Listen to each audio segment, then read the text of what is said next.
Assalamualaikum warahmatullahi wabarakatuh. Waalaikumsalam. Bismillahirrahmanirrahim. Alhamdulillahilladzi wa kafa.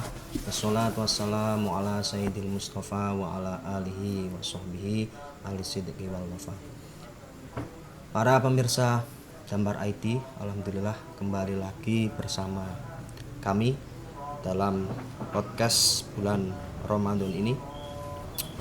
Dan shooting kali ini kita berada di Majelis Taklim Subhaniyah Sapu Garut Gang 4. Ini merupakan majelis taklim dari guru saya, pemirsa ya. Dan pada kesempatan kali ini kita kedatangan bintang tamu yang sangat luar biasa ini, Bapak Ihsanuddin dari Proto Kedunguni. Beliau merupakan alumni Lirboyo tahun 2022 dan juga sekarang sudah mengajar di Pondok Pesantren Lirboyo dan masih menyelesaikan studi marhalah saninya atau S2-nya di Mahat Ali Lirboyo. Dan langsung saja pada kesempatan kali ini, sambil menunggu waktu sahur, kita akan berbincang-bincang dengan beliau masalah pesantren ini, pemirsa ya.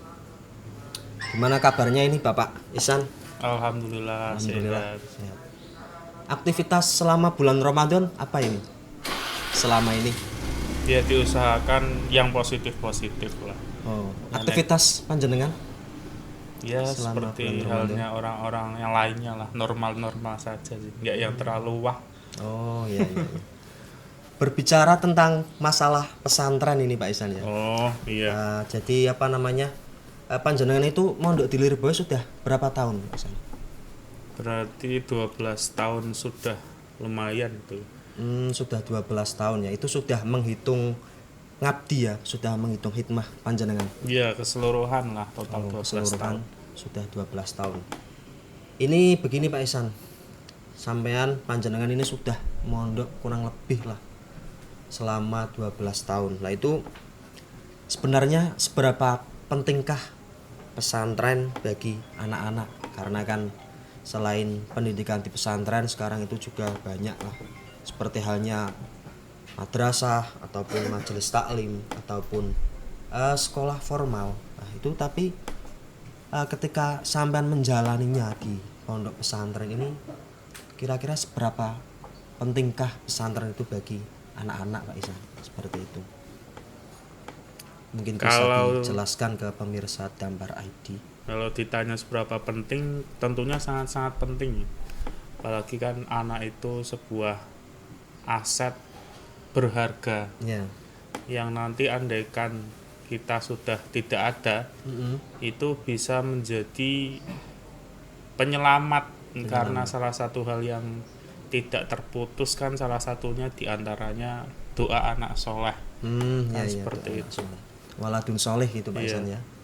Bukan berarti kok anak soleh itu harus mondok, dan berarti yang tidak mondok bukan anak soleh, bukan, tapi sebagai upaya kita lah. Karena kalau di pesantren itu kan tentunya hal-hal positif sudah tersedia dengan begitu mudahnya, begitu praktisnya, sudah tersedia, tinggal menggunakan saja begitulah. Saja. Beda kalau anak-anak itu tidak di pesantren. Jadi kalau ingin melakukan hal positif, ingin melakukan apa, ada upaya lebih. Tidak seperti halnya di pesantren, oh mau baca kitab tinggal ambil, oh mau jamaah, oh tinggal ke sana, oh mau begini, sudah ada semuanya tersedia dengan lengkap. Maka ya lebih baik memondokkan anak daripada tidak. Itu secara garis besar ya. Karena sebenarnya juga di pesantren itu anaknya banyak, modelnya juga banyak. Terkadang anak itu dipondokkan dari orang tua karena anaknya nakal. Ya. Akhirnya dipondokkan ke sebuah pesantren dengan upaya Biar nggak nakal. biar gak nakal lah. Iya, iya. Ya, dan apa namanya pertanyaan selanjutnya ini Pak Ihsan, bahwasanya kan di pesantren itu banyak ya, maksudnya yang dari rumahnya itu apa namanya baru lulus TK ini dipondokkan di pesantren anak-anak. Terus ada juga yang baru lulus SD juga dipondokkan. Ada juga yang baru SMP ataupun sudah SMA, bahkan sudah kuliah S1 ataupun Iya. S2 gitu. Itu baru mondok. Baru bahasanya hendak mencicipi dunia pesantren. Nah, itu sebenarnya waktu yang tepat itu setelah apa Pak Ihsan ketika anak tersebut dipondokkan? Maksudnya setelah lulus apa atau umur berapa seperti itu? Ya, Menurut berarti pandangan panjenengan? usia yang pantas untuk dipondokkan begitu ya Iya, kurang lebihnya seperti itu. usianya. Jadi sebenarnya kan kalau masalah mencari ilmu itu sudah menjadi kewajiban minal mahdi ilal lahdi kan Ya. gitu. Jadi mulai dari pertama ia lahir sampai dia kembali ke kuburan, Sampai meninggal dunia gitu ya. dari mulai ada sampai tidak ada, itu dia sudah punya kewajiban untuk mencari ilmu Mencari sebenarnya. ilmu. Lah, kemudian di usia berapa seseorang itu layak atau pantas untuk dipondokkan? Tentunya setiap individu itu berbeda-beda ya, karena yang saya rasakan sendiri ada yang anak-anak masih usia MI, usia SD itu sudah tamyiz, sudah bisa makan sendiri, sudah bisa kencing sendiri, sudah tidak ngompolan. Tapi ada yang kadang sudah lulus MI, sudah lulus SD, di pondok itu banyak, termasuk ya saya salah satu korbannya itu. Pengalaman berarti Iya, panjenengan? pengalaman Oh, itu. iya. Pengalaman Pengalaman yang sangat luar biasa ya. Berarti Pak ada Ihsan. anak masih kecil belum lulus SD dipondokkan. Nah, ini malah yang repot nanti malah teman sekamarnya. Oh, gitu. Karena belum bisa mandiri, belum bisa apa-apa sendiri, belum bisa, sehingga malah merepotkan yang lain. Lah, untuk antisipasinya bagaimana ya? Berarti kita harus memilihkan pondok yang sesuai dengan umurnya. Jadi kalau anaknya itu masih umur bocah, masih Masih kecil, bocil gitu ya. masih bocil, Ya. bocil, maka ya dipondokkan ke pondok-pondok anak-anak. Jadi di sana itu sudah disediakan memang fasilitas dan pengurusnya juga memang sudah Siap katakan gitu ya. siap, sudah siap untuk anak-anak gitu. Jadi kalau bisa jangan memondokkan anak yang masih usia dini ke pondok yang tidak ada batasan usia. Jadi kadang kan ada pondok anak-anak khusus dari usia 6 sampai 12 tahun. Ya. Maksimal 12 tahun. Nanti kalau sudah naik bisa dipindahkan ke pondok yang lebih dewasa. Mungkin seperti itulah. Lah, terus untuk usia yang pas ketika dipondokkan itu menurut saya mungkin secara garis besar ketika dia sudah bisa mengurus diri sendiri lah, minimal ya paling tidak. Kalau sekarang kebanyakan anak lulus MI, lulus SD sudah dipondokkan, itu saya rasa usia yang pas.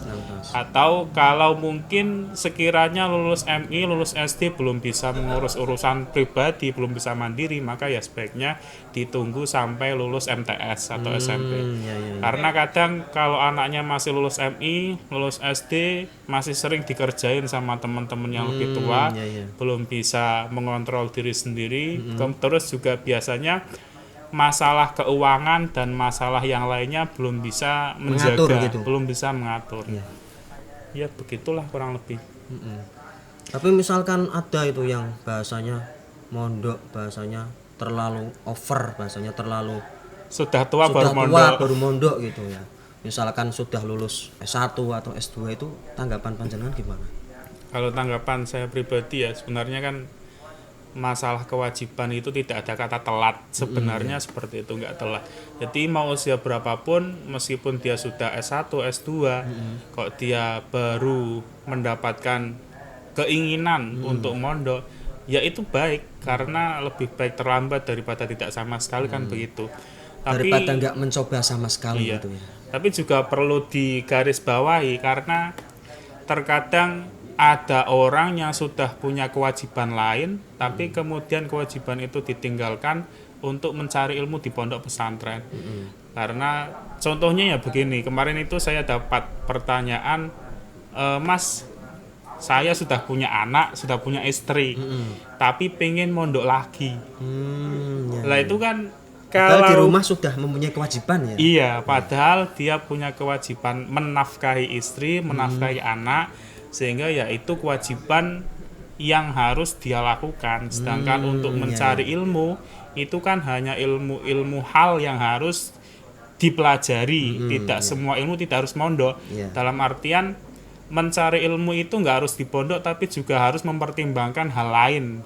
Semisal kalau dia itu punya tanggungan untuk mencari nafkah, ya berarti dia nggak perlu mondok lagi karena sudah ada kewajiban yang lain. Berarti tadi yang panjenengan sampaikan itu terkait ilmu hal itu ya. Iya, Itu ilmu sebenarnya apa sih Pak Isan ilmu hal itu?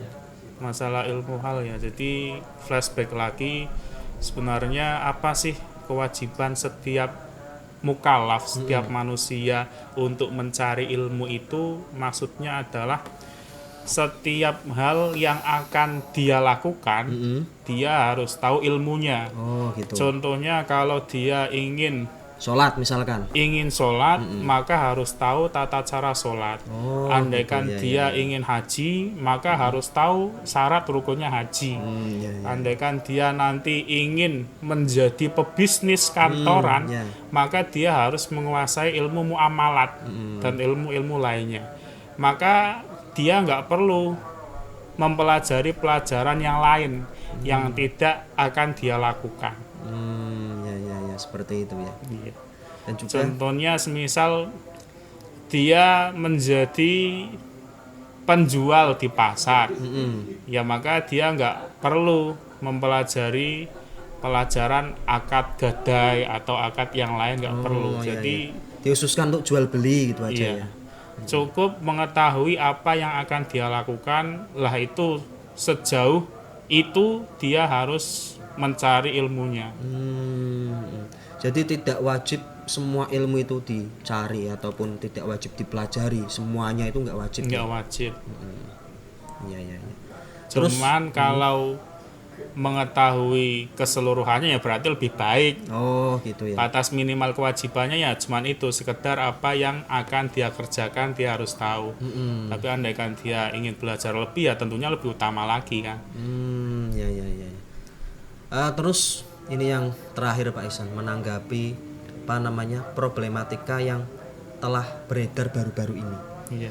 Biasanya itu ketika di pesantren, entah nanti saya nggak sebutkan namanya ya, di pesantren mana gitu, itu ada bahasanya ketika di pondok itu banyak terjadi kasus seperti halnya pembulian atau bullying, ataupun seperti halnya tindak asusila ataupun terkait dengan Pencabulan. pelecehan seksual seperti itu. Dan itu mungkin jangan bisa ngasih tahu kepada pemirsa tips memilih pesantren gitu, supaya bahasanya tidak terjadi hal-hal yang demikian gitu ya. Iya, jadi sebenarnya bukan bermaksud menjelek-jelekan pesantren ya, tapi pada kenyataannya faktanya memang berkata demikian. Jadi ada beberapa pesantren yang mungkin tidak dianjurkan untuk memondokkan anak di sana. Lah terus bagaimana kita antisipasi sebagai orang tua kan? Apakah memondokkan anaknya ada tips and triknya atau tidak? Maka jelas ada. Karena kalau tidak sesuai dengan yang diinginkan atau terjadi hal-hal yang tidak diinginkan, tentunya kan kita sendiri yang rugi pastinya. Dan salah satunya itu hal yang perlu kita persiapkan mencari informasi dari pesantren itu, pertama harus kulturalnya harus sama, dalam artian alirannya harus sesuai dengan akidah aliran orang tuanya. Misal orang tuanya alirannya NU hijau lah, misal hijau. Lah maka carilah pesantren yang ahlus sunnah yang hijau juga, atau nanti dia dari aliran biru atau dari aliran hitam, maka ya nanti dia mencari yang sama, jangan sampai tidak. Soalnya takutnya nanti kalau di rumah ternyata ajarannya tidak sesuai yang diharapkan orang tuanya, kan malah jadi repot lagi, bisa-bisa malah keluarganya rancau nanti. Itu salah satunya ya.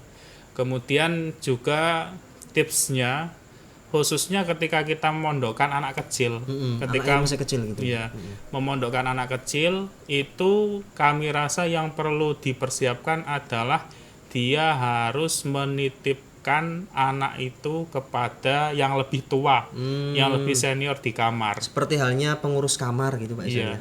Nggak harus yang sudah tamat, tapi setidaknya dia Senior. yang bisa mengontrol setiap hari di kamar itu. Ya ya. Bisa ketua kamar atau yang lain. Kalau ada teman yang dari sekampung atau sedaerahnya yang lebih tua, yang lebih senior. Jadi lebih bisa memantau nanti bagaimana perkembangan anak itu di pondok itu. Iya. Bisa memantau kesehariannya gitu. Keseharian itu ya, tentunya begitu. Mungkin gitu Pak Isan, apa namanya? Ada yang mau panjenengan sampaikan lagi nggak pada teman-teman apa namanya pemirsa Dambar ID tentang pesantren gitu? Yang mau sampean sampaikan lagi terkait pesantren, apalagi pada zaman-zaman sekarang ini itu Pak Isan. Ya, jadi kalau menurut saya pribadi ya, pesantren itu sangat penting. Apalagi sekarang itu banyak aliran-aliran yang mengatasnamakan Al-Quran dan hadis atau apapun itulah untuk menjerumuskan yang lain. Nah, akhirnya keluarga kita kalau nggak dipondokkan akan dengan mudahnya mengikut apa yang mereka katakan, akan mudah terobsesi, akan lebih fanatik, dan akhirnya bisa menimbulkan orang-orang teroris baru di Indonesia tentunya ya. Itu karena adanya keinginan untuk mempelajari agama tapi tidak kepada orang yang tepat. Ya. Keliru jadi ya. Iya, kurang tepat. Akhirnya sangat penting sekali kita, khususnya paling tidak ada beberapa orang ataupun satu anak dari keluarga kita yang dipondokkan nanti agar bisa membentengi keluarganya dari aliran-aliran yang tidak sepaham dengan keluarganya. Dan seperti itu salah satunya ya. Kemudian juga yang saya rasakan sendiri kalau kita mondok di pesantren tentunya lebih terjaga dari pergaulan yang kurang baik tentunya ya. Pergaulan-pergaulan bebas di luar sana. Jadi saya rasa senakal-nakalnya anak pondok itu lebih baik daripada tidak dipondokkan sama sekali. Gitu Karena, ya. Andai kata ke orang itu di dalam pondok sudah nakal, apalagi di luar pondok itu pastinya nakalnya lebih lagi. Lebih lagi. Jadi ya untuk orang tua yang mungkin anaknya di pondok kok nakal, itu ya berdoa saja lah. Iya. Seperti itu ya, berdoa biar nggak nakal seperti Ya itu. biar ya nakal. Dan juga gini Pak Isan, apa namanya? Kan panjangan sudah mondok ini sudah kurang lebih 12 tahun ya. Iya. Ketika panjenengan ini sudah menyelesaikan studi panjenengan, apa yang sampean rasakan dari sebelum mondok sama dengan sesudah mondok? Apakah masih sama-sama aja atau ada bedanya seperti itu Pak Isan? Jadi kalau yang saya rasakan ya, ini juga sering ditanyakan sebenarnya kepada saya. Sambil ngopi, nggak apa-apa Pak Isan? Iya. Sambil ngopi dulu, kita ngobrol santai.